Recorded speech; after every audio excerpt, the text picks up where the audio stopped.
World cup विजेत्या क्रिकेटपटूंना दिलेल्या 11 कोटींच्या बक्षिसावरून आता नवा वाद निर्माण झालाय। महाराष्ट्राची आर्थिक परिस्थिती आधीच नाजूक असताना सरकारी तिजोरीतून बक्षिसांची खैरात कशाला केली जाते असा सवाल विरोधकांनी उपस्थित केलाय। सविस्तर पाहूयात।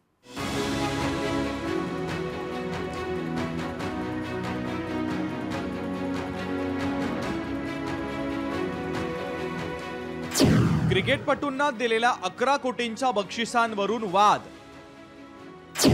आर्थिक स्थिती कमकुवत असताना बक्षिसांची खैरात कशाला?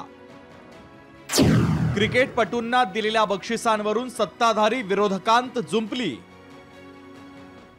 T20 वर्ल्ड कप जिंकणाऱ्या क्रिकेटपटूंना दिलेल्या 11 कोटींच्या बक्षिसावरून राजकारण सुरू झालंय। महाराष्ट्राची आर्थिक स्थिती नाजूक असताना कोट्यवधी रुपये कमावणाऱ्या क्रिकेटपटूंवर बक्षिसांची खैरात कशाला असा सवाल विरोधकांनी उपस्थित केला। सरकारच्या तिजोरीतून बक्षिसं देऊन सरकार आपली पाठ थोपटून घेत असल्याचा आरोप विरोधी पक्षनेते वडेट्टीवार यांनी केलाय। 11 कोटीची देण्याची आता गरज होती का? कारण खेळाडू हे देशासाठी खेळतात। 120 कोटी रुपये तसे त्यांना बीसीसीआयने दिले आहेत। एवढी मोठी रक्कम इनामाच्या रूपात दिल्यावर आपली तिजोरीतून पैसे देण्याची काय गरज होती? पण आता स्वतःची पाठ थोपटून घ्यायची, तिजोरी संपली तरी चालेल, गरीब मेला तरी चालेल, पण माझ्या पाठीवर थाप पडली पाहिजे असा काही राज्यकर्त्यांचा उद्देश असतो। क्रिकेटपटूंचा आदर सत्कार करायला हवा, पण त्यांना बक्षिसाची गरज नव्हती असा टोला शिवसेना उद्धव बाळासाहेब ठाकरे पक्षाने लगावलाय। सरकारी तिजोरीतून एवढा बक्षीस द्यायची गरज नाही आणि त्यांनाही बक्षिसाची आवश्यकता नाही।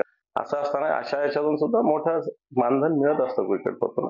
त्यांचा आदर केला पाहिजे याच्याविषयी मनात काही किंतु परंतु मुळीच नाही।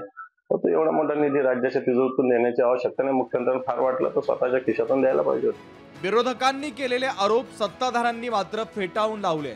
क्रिकेटपटूंना दिलेलं बक्षीस राजकारणा पलीकडची गोष्ट असल्याचं सत्ताधारी सांगतात। की 11 कोटी रुपये जे दिलेले आहेत हे देशवासियांच्या भावना आहेत। हे काय सरकारचं आणि ते काय 11 लोक आता विराट कोहली इकडे येऊन कसं काय मतदान करेल? महाराष्ट्रातल्या जनतेनं जो प्रतिसाद दिला या सगळ्या टीमला किंवा त्या टीमवर प्रेम केलंय त्याच्यातनं उतराई होण्यासाठी फुलना फुलाची पाकळी म्हणून महाराष्ट्र सरकारनं त्यांना बक्षीस दिलंय आणि ह्याचा राजकीय मुद्दा होतो महाराष्ट्रामध्ये, हे फार दुर्दैवी आहे। 11 कोटी रुपयांनी महाराष्ट्राच्या तिजोरीवर फारसा ताण येणार नाही, त्यामुळे विरोधकांच्या विरोधाची धार थोडीशी बोथट होते। पण ज्याप्रमाणे क्रिकेटपटूंना तातडीनं बक्षीस दिलं जातं तसंच इतर खेळांबाबतही सरकारनं उदारपणा दाखवावा अशी अपेक्षा व्यक्त केली जाते। राहुल वर्देसह ब्युरो रिपोर्ट, लोकशाही मराठी, मुंबई।